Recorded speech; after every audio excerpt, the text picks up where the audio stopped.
to our third person. Her name is Emily Mackelprang. She's a 6th-year doctoral student in the Department of Psychology, College of Science.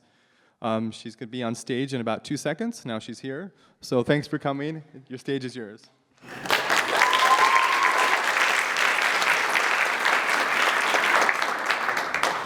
I want to talk today about sex.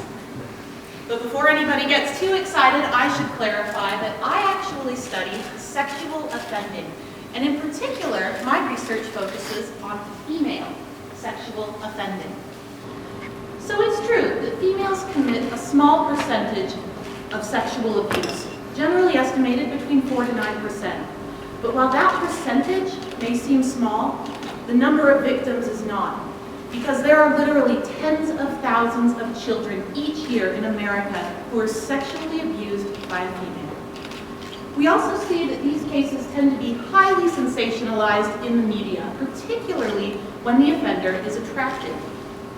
Seeing these cases of female offenders in the media led me to wonder, when confronted with cases of female sexual perpetration, is our sense of justice really blind, or do gender and beauty matter?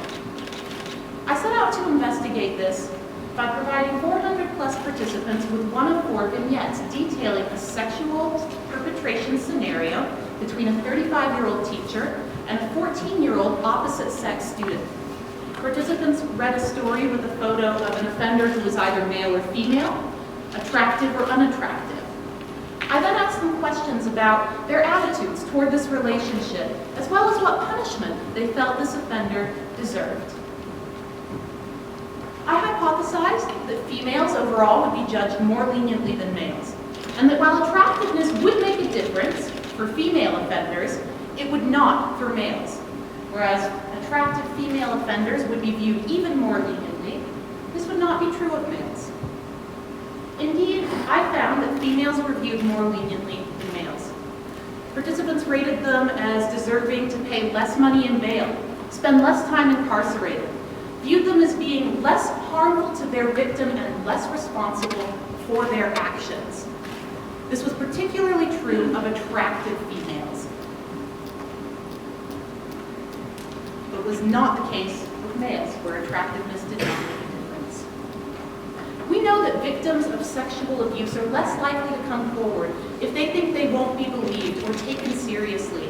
And unfortunately, my research suggests that these fears may be warranted, particularly if they have suffered abuse by a female. I hope that this and future research can be used to develop educational and training mechanisms for law enforcement officers, for mental health professionals, so that these victims can receive the support, the mental health treatment, and the justice they deserve. Because child sexual abuse should always be taken seriously, regardless of who the perpetrator is or what she looks like.